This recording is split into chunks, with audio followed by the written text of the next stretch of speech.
everybody. Welcome to ABA Inside Track, the podcast that's like reading in your car, but safer. I'm your host, Robert Perry Cruz, and with me, as always, are my fabulous co-hosts. Hello, Rob. It's me, Diana Perry Cruz. And it's me, Jackie. Hey there.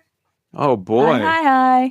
Well, typically on our podcast, we pick a topic related to the field of behavior analysis and discuss some relevant research articles, sometimes with a guest, sometimes just solo. But at the start of every month on our main feed or at the end of the month on our Patreon feed, we discuss everything that's coming up in the month. We talk about what episodes we will be discussing in case folks want to read ahead and anything else that we think would be fun to talk about. It's a little more free form of an episode. So this is our preview episode for February 2025. I just noticed on our calendar where we keep track of things, we spelled February with 3 R's. February. That was probably me because I cannot ever smell February. And I'm like, I always miss an R, so I always add 3. It's got an R in every possible place. February. Oh, boy. So February is here. It's cold. It's snowing where we all are. Which is fine. We like the snow. It's been very That's how you can remember, is you put it next to the beaks. It's cold, February. Okay, yeah, there you go. There's a tip. And it has been cold here. It has been very cold. Probably not as cold as it has been in a lot of other places where there's been lots of terrible blizzards. We've sort of been getting it relatively easy weather-wise on the East Coast. Yesterday, I was in Vermont and it snowed 8 inches. Wow. So that's unacceptable. There you go. I was like, maybe I'm never actually going home. Did you get any maple syrup while you're up there, or you're sort of tired of the whole thing because you do a lot of upstate travel? Jackie. Yeah, this time I did not because it snowed so much yesterday that I just hung. I did not leave the place that I was staying in, and then today I just drove home. But I already have maple syrup from my last trip to Vermont, so I'm going again in March. If anyone wants to come. I'm going March 22nd and 23rd to the Open House Sugar Shack Festival. Ooh. I go every year, and it's in Burlington, and Colchester, and Williston, and it's all of the small sugar shacks. They open their doors and let people come in and try maple syrup. They have maple syrup hot dogs. They have maple syrup ice cream. They have sugar on snow. Hot dogs? Maple syrup hot dogs. Yep. They have. Just give me maple syrup. Hot dogs like cooked in the maple syrup. I don't think they're made out of maple syrup. No. They like drizzle maple syrup on them. It's like, I don't like hot dogs, but I don't know. Everybody loves it. And there's maple syrup and everything. And I've been going for 9 years. So wow, that'll be great. So March 22nd and 23rd, if anyone wants to meet me in Vermont, that's where I'll be. Well, we have one of the Christmas gifts we received from our sister-in-law was a big box of cards of 50 things to do in New England. And I sorted them all by the season, but you have to scratch them all off to see what they are. I got one of those for Massachusetts. It's a cool idea, except then you don't know what the thing is, except for do it in the winter and here's where it is. But then you got to scratch the whole thing off, which takes time. And then sometimes it's like, do this thing. And I'm like, I don't want to do that. Ours has you pick a town. Mm-hmm. It's a town in Massachusetts, and it tells you the town, and it tells you how long it is, how expensive it is, and what season. And then same as ours. You just have to do it. You don't get to choose. You just do it, Rob. Right. Well, that's how it's supposed to be. Well, I tried that, and I said, everybody, we're going to go ice skating on Boston Common on the duck pond. And everyone said, no, we're not doing that.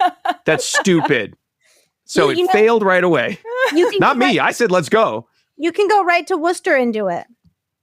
Well, Worcester is one of the cards. On the card, though. But we don't know what's in the Worcester card. Okay, me neither. I have a Worcester card too. I can't wait. But I'm curious now. Are you going to say what we're going to do? Well, I'm worried if one of mine's maple syrup. Oh, I should double check because I bet I wouldn't be surprised if that one's on there. But I can't go unless it's on our card. It's very time sensitive. It's only a short period. I should probably just scratch off all the winter ones and then actually plan weekends were free. But anyway. Some fun activities. That's March though. This is February. Fun February activity. It's such a short month. There's a vacation, but usually we use February vacation to clean our house or something boring. So, oh well.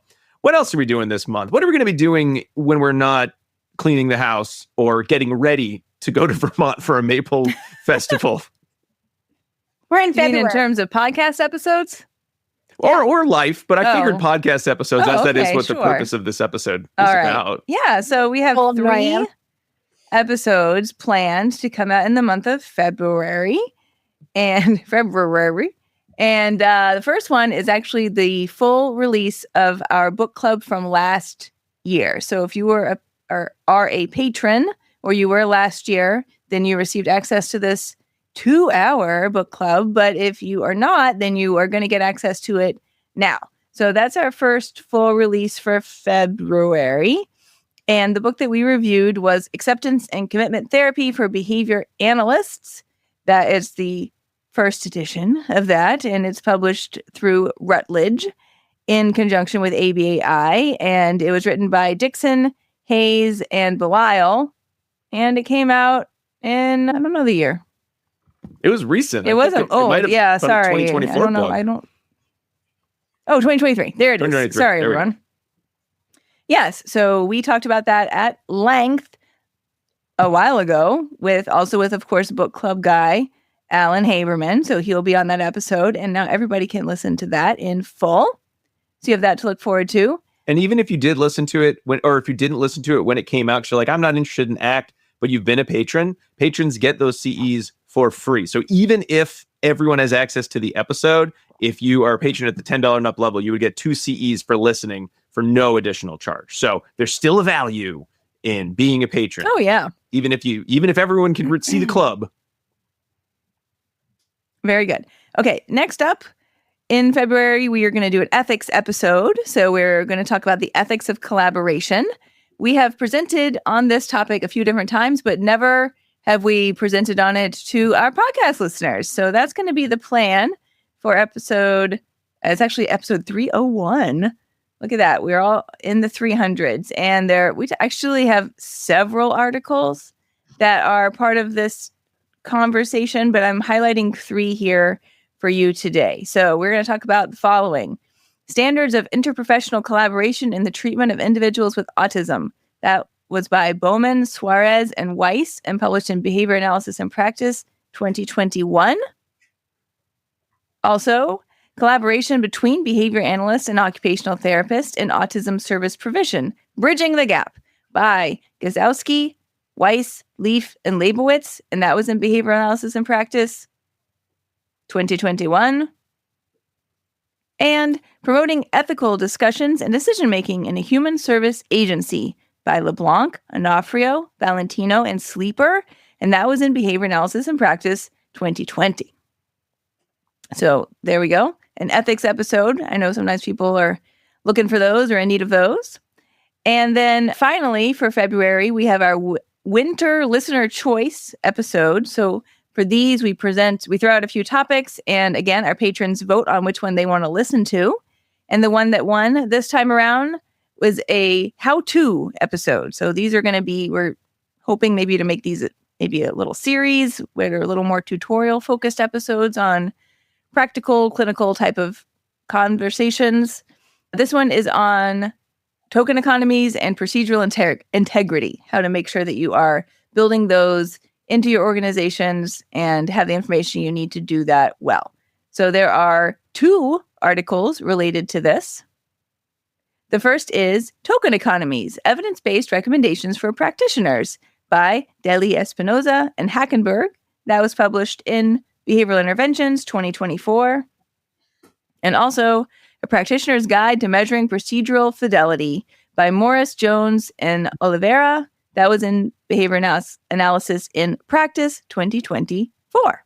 So that's the plan. I already how-to'd that procedural integrity article the other day, and it was very exciting. So even if you already say, you know what, I'm pretty good at making my procedural integrity checklist, I think there are still a few little nuggets that made me think about, you know what, there's some better ways to do procedural integrity. What a fun tutorial. So that one, I really liked. I liked tokens too, but I'm not currently updating any token economies. So we'll have a discussion about that. And again, for patrons at the $5 and up level, you'll be able to get a video, the recording, plus a code for a free CE for that episode, probably about a week before the full episode comes out, depending on a couple of recording schedules we have to do around the time. But we'll have a full video of us in the studio, raw, with all the swear words that we usually put in and have to get edited out. It gets a little blue around here at ABA Inside Track, but you'll get a code word for free CE. So if you were thinking about becoming a patron, well, February is a good month to join up, especially because we've got more book clubs coming up this spring. So about a month after that, or 2 months after that, we'll have another new book club. So a lot of great reasons to join up there. All right. Thanks, Dinah. So those are our 3 episodes that are coming out this month. Short month, but we still got an episode every week. And now let's move into errata, this section of the show where we discuss everything else, if there's a mistake or if we just have something we want to talk about. And I know one thing we wanted to talk about was we recently released our 300th episode of the show. We did that as a full live recording at Regis College. We had a lot of people come out to say hi. We had some former students. We had some friends we've known throughout our careers. We had a lot of folks who weren't able to make it due to distance or who were sent some really great well wishes, emails, which we really always appreciate. So it was a lot of fun. And we had pizza, and we had some gluten-free pizza that was really, really good. And I enjoyed eating it. That wasn't the highlight, but that was definitely a fun positive of the activity. We had some, So I had a great time. How'd you all do? Dinah made a great slideshow of us throughout the years. We were such babies, and I got to see all of my different haircuts, which made me want bangs again. I've been literally thinking about bangs since I saw that, because I had bangs in 2022 and then in 2019. It really was a parade through different hairstyles, mostly for Jackie, because my hair is kind of like always the same, and Rob's is pretty much always the same. My beard as well. Yes, get really fluffy and then sort of shaved down. Yeah, there were some really fluffy beard pictures in there too. Fluffy beard and Santa. A lot of Santa pictures. We try to visit Santa every year together and have pictures of that throughout the years. So that was pretty fun. And then we had lots of pictures of different things that we have done over time. So there were pictures of various trivia things that we've done, conferences that we have attended, different booths that we worked at, and lots of pictures of different guests that we got to meet at conferences. And sometimes, we record with people we never met them in person, so we're like, oh my gosh, hi. So that was really cool. So different past guests, we had pictures, selfies with them, and listeners too. Yeah.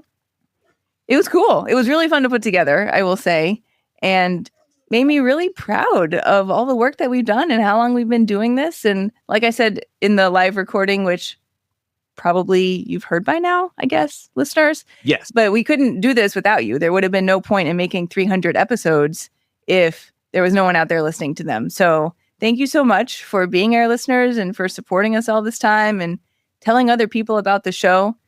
There's nothing still better about trying to get the word out about our show than word of mouth. That is absolutely the best way. So if you're not sure how you could support us, if you don't want to be a patron, that's totally fine. But if you can tell other people about us, that still goes a really long way. So thank you to everyone who's out there doing that and listening to us all this time. We truly appreciate it. This has been such an amazing ride for us, and we wouldn't be here without you. So thank you, listeners.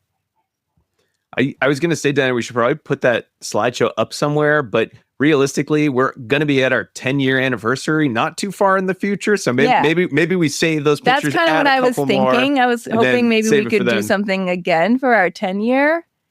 So now we'll tell people 1 year in advance. Yeah. So if you see us, show up. If you see us, grab some props and come over and say, quick, I want to get in the slideshow. Let's take a funny picture. And you might make it in. So there you go. There's the challenge for the remainder of 2025 when you run into one of us. Yeah, it was a great fun episode. It was a fun recording. It was a fun event. Yeah. And lots of awesome people came to support us. So thank you everybody for coming out. Our kids came. Yeah, they loved the show. They really. My kid did not come. She had ski. I was nervous though too, which was funny. I know. I was nervous too.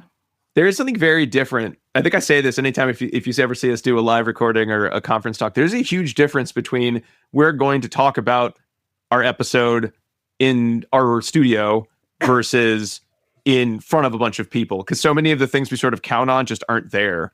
And unlike, even though our recordings go out and it's like, well, if we do a terrible recording, I guess technically we could delete it and do it again. You can't really do that when people are watching. If you do a bad recording, a bad show, then everyone is just sad that they had to watch you talk and are depressed that they wasted their time. So we always want to make sure that everyone does not feel that way. And at least according to what they said, they did not. And so hopefully you feel the same way about the final episode too. Of the final episode, the final product, not final. We already told you okay. There's 3 more episodes coming out this month. Like it's not, no, we got more coming. Don't worry. Don't worry about that. Somebody asked, they're like, wow, what's after 300? And it's like, we've already like have 3 or 4 of them like ready to go and getting recorded. So don't worry. Still more. All right. Our final thing to wrap up, because it's a short month, it's a short preview. We have usually listener emails, but I had checked. Sometimes I look at Apple Podcasts and I found some recent reviews from folks, and we thought we'd read a few of those. We do that sometimes. We always love when people leave reviews there. We had a number. There's kind of a theme of winter and fall posts here. So we had one post from Angelica, who is an ABA student, who found the podcast to be an excellent resource to gain more insight into the field. She shouted out episode 291 on ethics and listening. That was with the How to ABA folks. And listening to the various ethical dilemmas we discussed as a practicing ABA, and said this is a great podcast recommending for other ABA students. Oh, nice. Thanks, Angelica. Yeah. And we also had another one from I guess when we're recording this, it's only been about 5 weeks or so ago.